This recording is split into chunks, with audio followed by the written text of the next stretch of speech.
you doing here? Yeah, welcome to my vlog. And this is Altitude. And I'm currently taking the FAA Part 107 training course so I can take my commercial license test for the unmanned aircraft. And today it was under Pilot in Command Responsibilities, or PIC as they want to designate it. The remote pilot in command must be designated before or during the flight, and you also should have a observer during that flight as well. The remote pilot is in command, direct responsibility, and final authority for the operation of it. Remote pilot in command must ensure that the small unmanned aircraft will pose no hazard to other people, aircraft, property, in the event of lost control. And never tell when that's going to happen. Remote pilot in command must ensure that the operation complies with all applicable regulations in this chapter. The remote pilot in command must have the ability to direct the small unmanned aircraft to ensure compliance with applicable provisions in the chapter. Other regulatory responsibilities: ensure the aircraft is not operated carelessly or recklessly. Ensure the aircraft does not carry hazardous material. Now I don't know how that's going to work.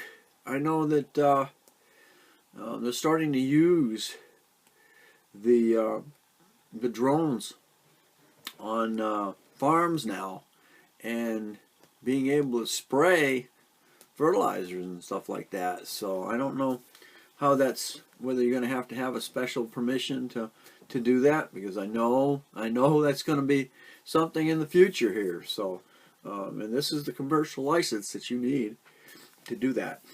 Let's see, as we go, before every flight, remote PIC must assess the environment and potential risks to persons, property in the immediate vicinity, both the surface and in the air. This assessment must include local weather conditions, local aerospace, and flight restrictions, which is the nice thing about having the apps now. You'll be able to get immediate restrictions for the areas that you're flying in. Location of persons and property on the surface and ground hazards. Okay, PIC is gonna be responsible for that. Man, my sinus is coming in. And of course, your observer is gonna want to know everything that's going on. So you're gonna have to keep communications going with that person at all times. And let's see, ensure all persons directly participating in the unmanned aircraft operation are informed about operating conditions, emergency procedures, contingencies, roles and responsibilities, and potential hazards.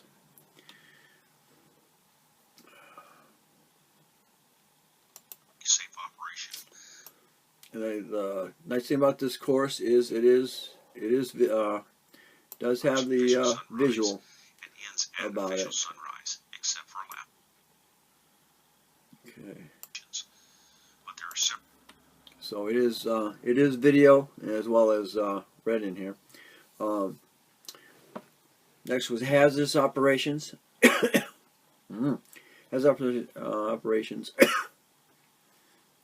are comprised of several regulatory prohibitions, such as carrying hazardous material, careless, and reckless operation. This would be considered willful violations, meaning the individual knows the operation and contrary to the regulations. Okay, so if you know it's wrong and you're doing it, you're in hazardous regulations. But there are other factors associated with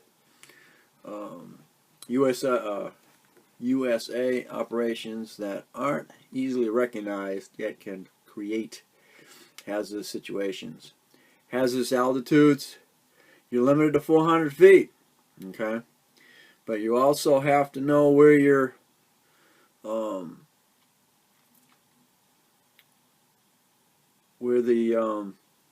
what the weather is, where your cloud cover is.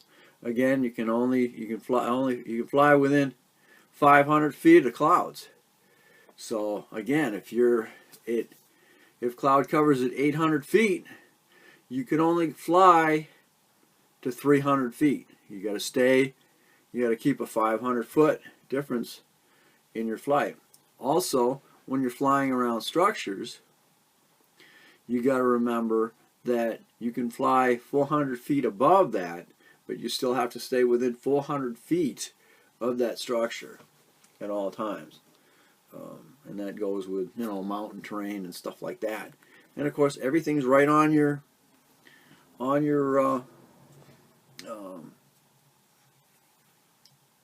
it's on your phone or it's on your laptop, and you're watching your altitude. So, and again, now most of the systems, especially the DJI drones, all got maximum altitude associated with it. So, aircraft designation, okay. Other situations, aircraft performance, degradation. As the drone gets older, you got to remember its mechanical condition. As you can see, the Phantom, I'm not sure how much flight time you can actually get out of those propellers. Never really thought about it. But they're plastic and they're biodegradable, so I don't know how many flights you can actually get out of them before one disintegrates, and here you go. And I had one that my blade protectors, I was coming down too quick, and my blade protector went out and hit the blade, shattered the blade, and guess what? It don't fly very good on 3 blades. I'll tell you that. Let's see. Mechanical problems again. And of course, environments such as the weather. What's the weather conditions? What's the wind? You really shouldn't be flying over 25 knots. A lot of these drones can't handle that. And weather. Inexperienced crew members that are unfamiliar with USA operations in high stress environments, unrecognized stress and fatigue. There's no single strategy to prevent a hazard operation, but there's several proven methods to minimize the chance knowing and unknowing creating the hazardous conditions while conducting USA operations under Part 107. Again, understand 107 regulations, be an active pilot in command and ensure your crew understand your plans and their duties. Know the current weather conditions. Be familiar with the aerospace. Receive the required approval if you have to operate in a controlled airspace. That's everything other than G. Do not risk assessment of your flight plan. Do a risk assessment, of your flight plan. Migrate the identified risks and do a medical assessment of yourself and your crew members. That means, are you fatigued? Are you tired? Are your crew members tired? Have you been drinking? You got to know those things. And have a contingency plan if operations aren't going well. That's always have a part B, or a plan B, and a C, and a D. I've been there. There were proven methods to minimize the chance of knowingly or unknowingly. No personally operating small unmanned. Alright, there we go. And daylight operations, which is basically what 107 is basically set up for. no person may operate an unmanned aircraft during night. Okay, but you can fly it 30 minutes before and 30 minutes after, except in Alaska. Okay, no person may operate an unmanned aircraft during the night. Oh, but there is. If you have anti-collision lights. No person may operate a small unmanned aircraft during periods of civil twilight unless the small unmanned aircraft has lighted anti-collision lighting visible up to 3 nautical miles. And you're probably going to be talking something when big professional drones that weigh, you know, right at the 55-pound level. Or in the 30 or 40 pound, you know. My Phantom here, I think weighs about maybe 3 pounds. My new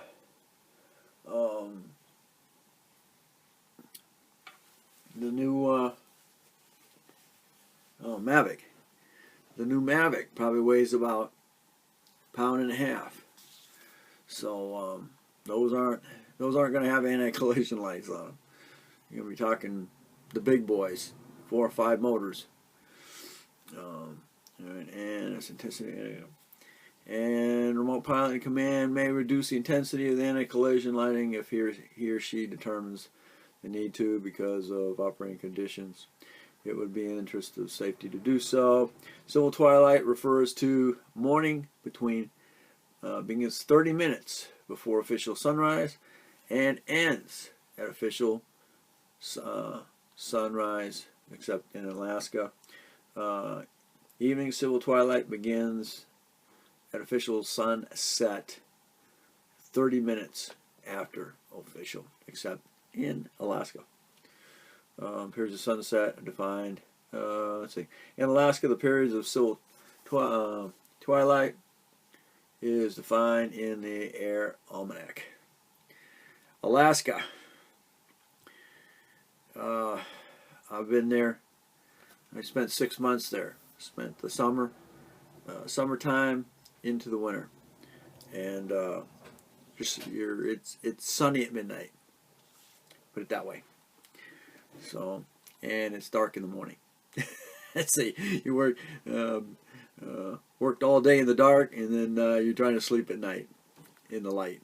So, anyway, and that takes care of that one, that chapter for tonight. So, thanks for watching. Don't forget to comment, especially if you've already done it, and give me some tips. Definitely click on the subscription, my DC for description, and we will catch you on the next altitude.